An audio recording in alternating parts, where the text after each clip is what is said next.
were fortunate to see great franchises like Ratchet & Clank and Gran Turismo make the jump from PS2 to the PS3, so we're hopeful the following 5 franchises prove worthy of this new generation of PlayStation.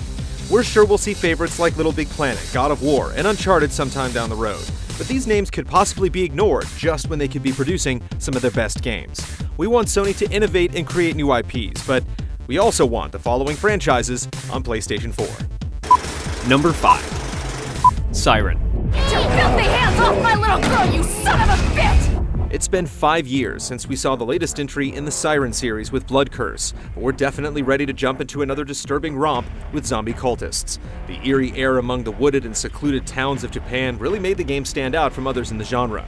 Though outside of Japan's boxed copy release, the episodic and digital-only means necessary to play Blood Curse were pretty experimental for its time. We'd like to see the series return to a single, contained, spine-chilling experience for the PS4. What are they doing? Number 4. Zone of the Enders. Hideo Kojima may be best known for the Metal Gear franchise, but it's one of his other franchises that deserves more attention. Zone of the Enders is a unique, action-packed game that would make great use of the PS4 hardware for better performance during the intense mech-based combat. It's been too long since we've seen Jehudi in action, and it would be nice to see Kojima work on something that doesn't star Snake. Number 3. Parappa the Rapper. With a kick and a punch, the anthropomorphic dog that could won our hearts in 1997 when he first spat rhymes on the PlayStation in Parappa the Rapper. The game was filled with plenty of memorable moments, such as rapping to earn a driver's license with a sound-alike Queen Latifah.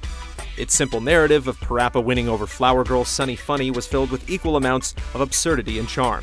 Parappa's cameo in PlayStation All-Stars gave us hope that someday the lyrical pooch may reclaim his virtual hip-hop throne. But until that day comes, we just gotta believe. You don't gotta do it again.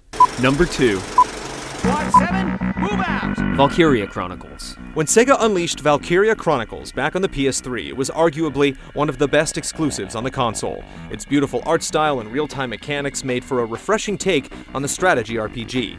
Despite its critical acclaim, Sega relegated the series to the PSP, the handheld console that thrived in Japan but never found its footing in North America. The sequel, while good, paled in comparison to the grandeur of its console brother. While Japan enjoyed a third entry on the PSP, Westerners were deprived of the experience, though we got the art book at least. Valkyria Chronicles deserves another crack on a console like the PS4, where its art style will flourish, and it would make for another great exclusive for the next-gen hardware. Number 1. Persona. Atlus's Persona series, where high school students grapple with and ultimately wield powerful magical forces while simultaneously contending with their studies and social life, has effectively skipped a generation after creating 2 excellent and progressive JRPGs that debuted on the PlayStation 2. These games showed an impressive evolution of the series' design in its characters, pacing, and compelling gameplay balancing act that rewarded forethought and finesse. A sequel developed for a powerful and versatile console like the PS4, and perhaps looking something like Atlus's impressive anime-styled Catherine, could definitely be big.